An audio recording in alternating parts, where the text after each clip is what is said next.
Merci beaucoup, Lisa. Donc, bonjour à tous et bonjour à nos amis américains. Bonjour, chers frères et sœurs, bonjour les visiteurs.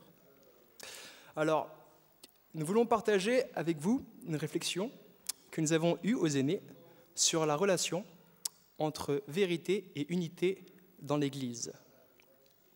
Alors, est-ce qu'on pourra voir la vidéo, s'il vous plaît ?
Ce sujet est à la fois particulièrement actuel et complètement intemporel, comme l'illustre notre vidéo. Nous avons actualisé Galates 2, versets 11 à 14. Dans ce passage, Paul adresse des reproches à l'apôtre Pierre. Ce dernier, quand il était seul à Antioche, mangeait avec des chrétiens non juifs.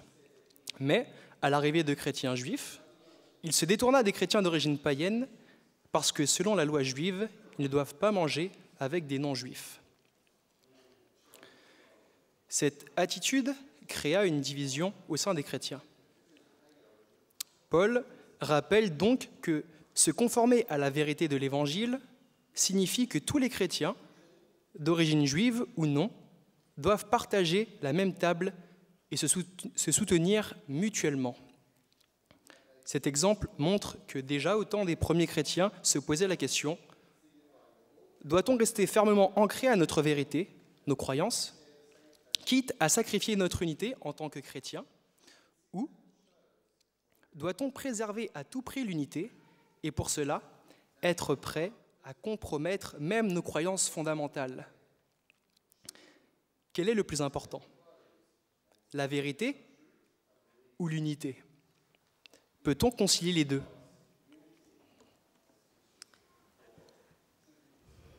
Commençons d'abord par l'unité. Qu'est-ce que l'unité? Avoir un même objectif, une cohésion, éprouver un sentiment d'appartenance ou avoir quelque chose en commun. L'unité se traduit dans le concret. Il n'y a pas d'unité sans action ou déclaration concrète. Cette définition du Larousse montre que l'unité au sein d'un groupe ne signifie pas que chacun doit penser exactement de la même manière ou faire les mêmes choses, mais que tous doivent avancer dans la même direction. La cohésion autour d'un même objectif, autour d'un même Dieu, c'est ce que nous devons avoir dans notre Église. C'est la prière que Jésus fait, non seulement pour ses disciples, mais aussi pour les croyants de tout temps. Dans Jean 17, juste avant d'être arrêté à Gethsémanée. Donc Jean 17, versets 20 à 23. « Ce n'est pas pour eux seulement que je prie, mais encore pour ceux qui croiront en moi, par leur parole, afin que tous soient un, comme toi, Père, tu es en moi, et comme je suis en toi, afin qu'eux aussi soient un en nous, pour que le monde croie que tu m'as envoyé. Je leur ai donné la gloire que tu m'as donnée, afin qu'ils soient un, comme nous sommes un, moi en eux et toi en moi, afin qu'ils soient parfaitement un, et que le monde connaisse que tu m'as envoyé et que tu les as aimés comme tu m'as aimé. Jésus nous confie au Père. L'unité du Père et du Fils est la source de l'unité des disciples. En étant unis au Christ, nous reconnaissons donc être disciples d'un même Seigneur et enfants d'un même Père. Nous sommes également unis autour d'une même mission, afin de proclamer la bonne nouvelle. Nous devons agir comme un seul corps, comme il est écrit dans la première lettre aux Corinthiens, chapitre 12, versets 12 et 13. En effet, comme le corps est un, tout en ayant une multitude de parties, et comme toutes les parties du corps, en dépit de leur multitude, ne sont qu'un seul corps, ainsi en est-il du Christ.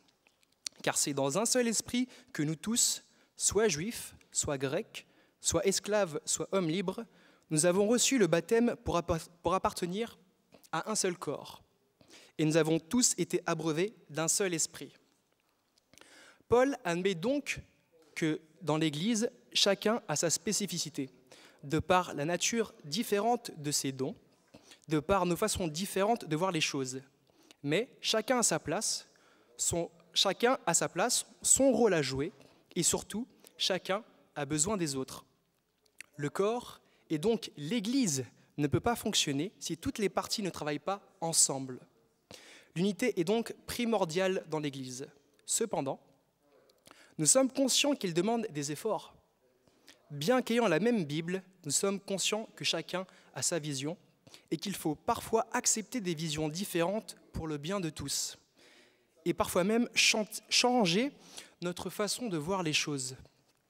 Lorsque des personnes intègrent un ministère au sein de l'Église, il faut un effort de tous les frères et sœurs pour que ce ministère remplisse la mission qui lui est attribuée.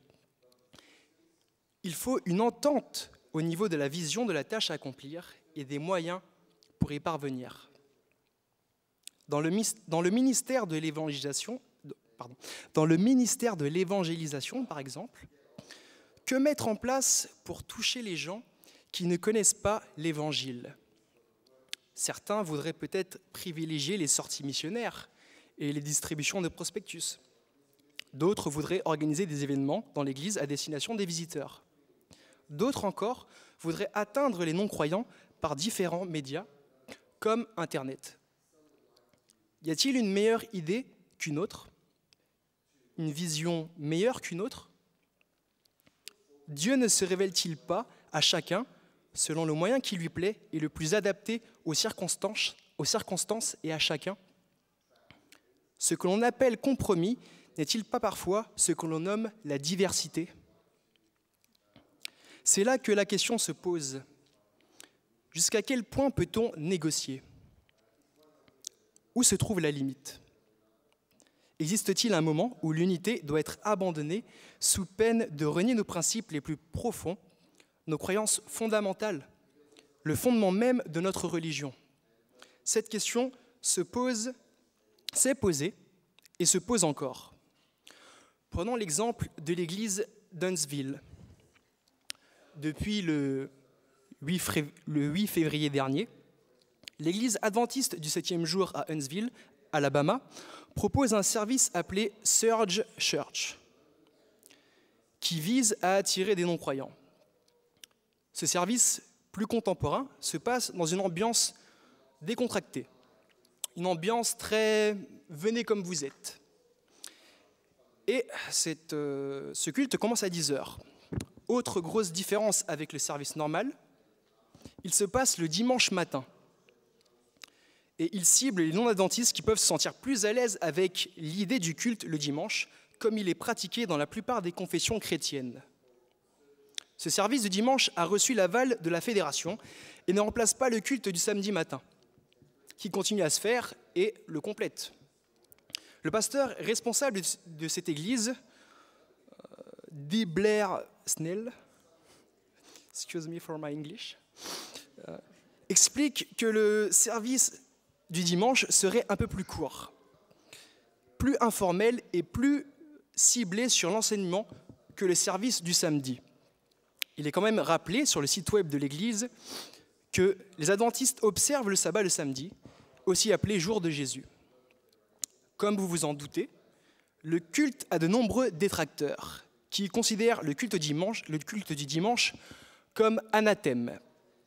Que faire en tant qu'adventiste? Aider à faire connaître Jésus, même si cela va à l'encontre d'une de nos croyances les plus fondamentales, le sabbat. Cela pourrait revenir à dire que l'on va à l'encontre d'une partie de la vérité.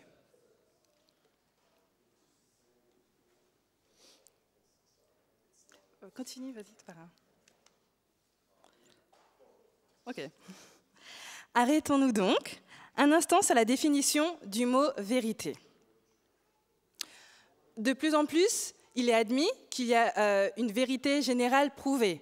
Par exemple, la Terre est ronde ou l'eau mouille. Il y a aussi des vérités qui dépendent d'un référentiel. Par exemple, pour la personne qui est dans le train, elle reste sur place, alors que la personne qui est sur la gare, pour elle, le train avance.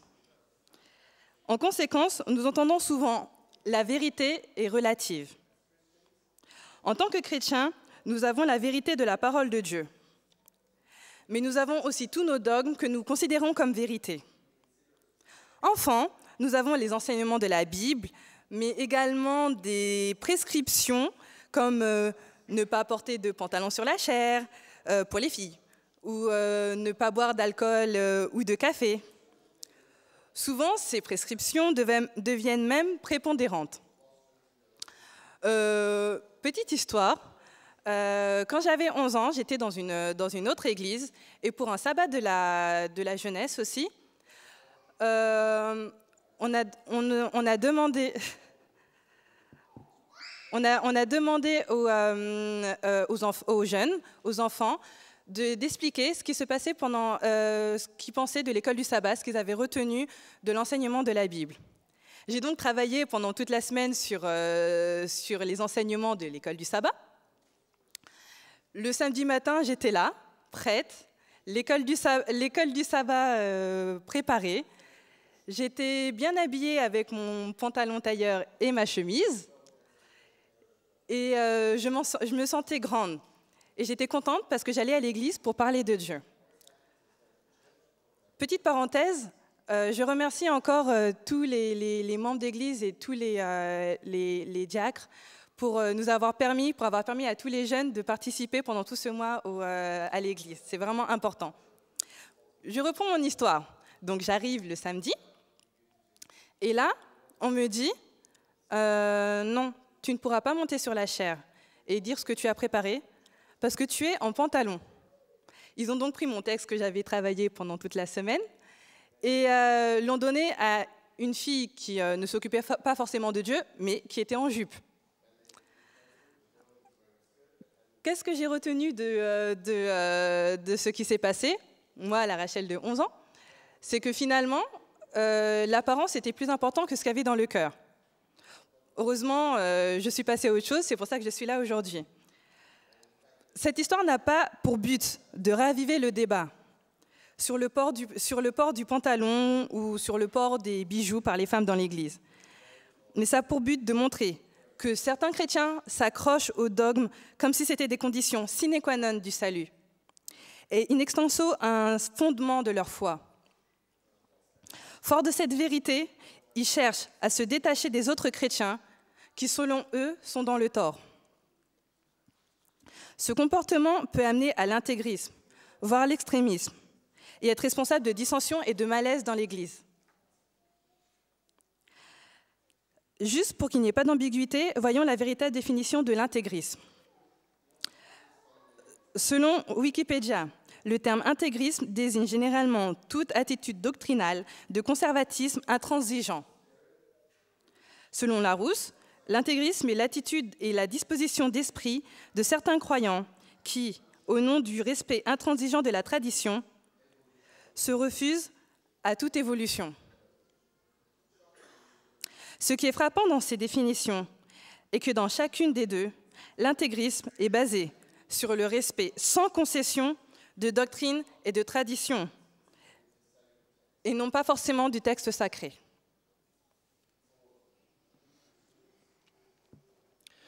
Pour nous, chrétiens, la Bible doit être notre référence. Si nous y cherchons la définition de la vérité, nous voyons qu'elle est en Jésus. Jean 18, verset 37, quand Jésus parle à Ponce Pilate, il dit « Je suis né et je suis venu dans le monde pour rendre témoignage à la vérité. Quiconque appartient à la vérité, écoute ce que je dis. » Jean 4, versets 23 à 24, quand Jésus parle à la Samaritaine, il dit « Mais le moment vient, et il est même déjà là, où les vrais adorateurs adoreront le Père, étant guidés par son esprit et selon sa vérité. Car tels sont les adorateurs que veut le Père. Dieu est esprit, et ceux qui l'adorent doivent l'adorer en étant guidés par son esprit et selon sa vérité. » Jean 14, verset 6, Jésus répondit à Thomas, « Je suis le chemin, la vérité et la vie. Personne ne peut aller au Père autrement que par moi. Si vous me connaissez, vous connaîtrez aussi mon Père, et dès maintenant vous le connaissez, vous l'avez vu. » Jean 17, verset 3, « La vérité est qu'ils te connaissent, et celui que tu as envoyé, Jésus-Christ. » Cependant, de la même manière que nous ne connaissons pas Dieu dans sa plénitude, nous ne connaissons pas la vérité dans l'absolu.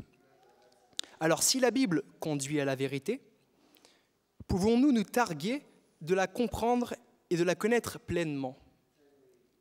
Nous devons reconnaître que cette relative connaissance nous oblige à une humilité et une approche conciliante des diverses opinions. D'autant plus que dans notre Église, des vérités se sont révélées sur plusieurs décennies, comme nous pouvons le constater dans l'évolution des croyances fondamentales adventistes de 22 jusqu'à aujourd'hui 28 croyances fondamentales. Alors, en 1932, dans la première édition du manuel d'Église, une liste de 22 croyances fondamentales fut rédigée par Francis Wilcox pour résumer la théologie adventiste.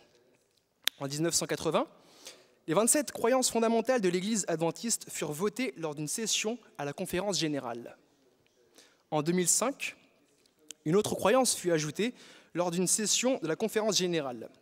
C'était la 11e croyance, croître en Christ.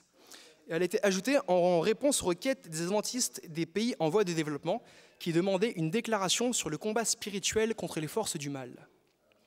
Rappelons que ces croyances fondamentales ne doivent pas être le seul credo des adventistes, comme indiqué dans le préambule. Alors je cite, « Les adventistes du 7e jour reconnaissent la Bible comme leur seul credo et professent un certain nombre de croyances fondamentales procédant des Saintes Écritures. Ces croyances, énoncées ci-après, exposent la manière dont l'Église conçoit et exprime l'enseignement biblique. Cette profession de foi est susceptible d'être révisée lors d'une session de la conférence générale, quand l'Église est amenée par l'Esprit à une meilleure compréhension des vérités bibliques ou qu'elle trouve un langage mieux approprié pour exprimer ce que la parole de Dieu enseigne. La compréhension de la parole de Dieu est donc guidée par l'Esprit Saint ou Esprit de vérité, dont il est fait mention dans Jean 14, 17. Alors, quand Jésus parle à ses disciples, il leur dit « C'est l'Esprit de vérité. Le monde ne peut pas le recevoir parce qu'il ne peut ni le voir ni le connaître. Mais vous, vous le connaissez parce qu'il demeure avec vous et qu'il sera toujours en vous. » Ce dernier texte nous montre bien que la vérité ne peut pas être trouvée par l'intelligence humaine, mais est donnée par l'Esprit de Dieu. Cette connaissance peut donc être révélée progressivement.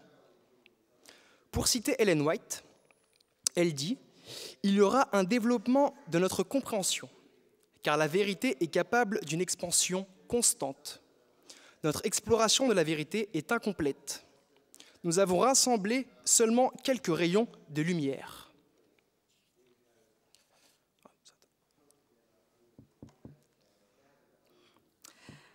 Restons donc ouverts au dialogue, ce qui permettra une édification et une construction de l'Église pour la gloire du Christ, comme le propose le chapitre 4 de l'Épître aux Éphésiens.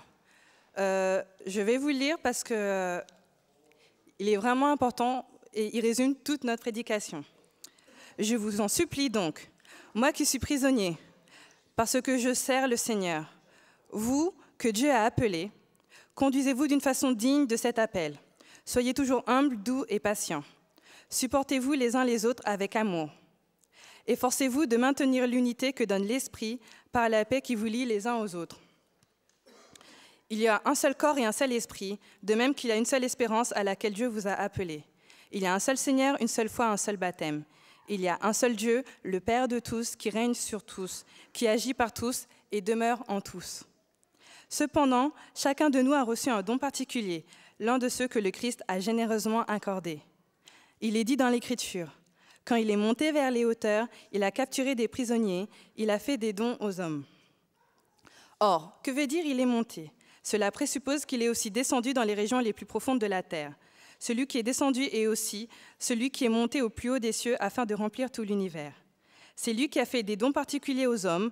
Des uns, il a fait des apôtres, des autres des prophètes, d'autres encore des évangélistes, des pasteurs ou des enseignants. C'est ainsi qu'il a rendu le peuple de Dieu apte à accomplir son service, pour faire croître le corps de Christ. De cette façon, nous parviendrons tous ensemble à l'unité de la foi dans la connaissance du Fils de Dieu. Nous deviendrons des adultes dont le développement atteindra à la stature parfaite du Christ. Alors nous ne serons plus des enfants, emportés par les vagues ou le tourbillon de toutes sortes de doctrines, trompés par des hommes, recourant à la ruse pour entraîner les autres dans l'erreur. Au contraire, en proclamant la vérité avec amour, nous grandirons en tout vers le Christ qui est la tête. C'est grâce à lui que le corps forme un tout solide, bien uni par des articulations dont il est pourvu.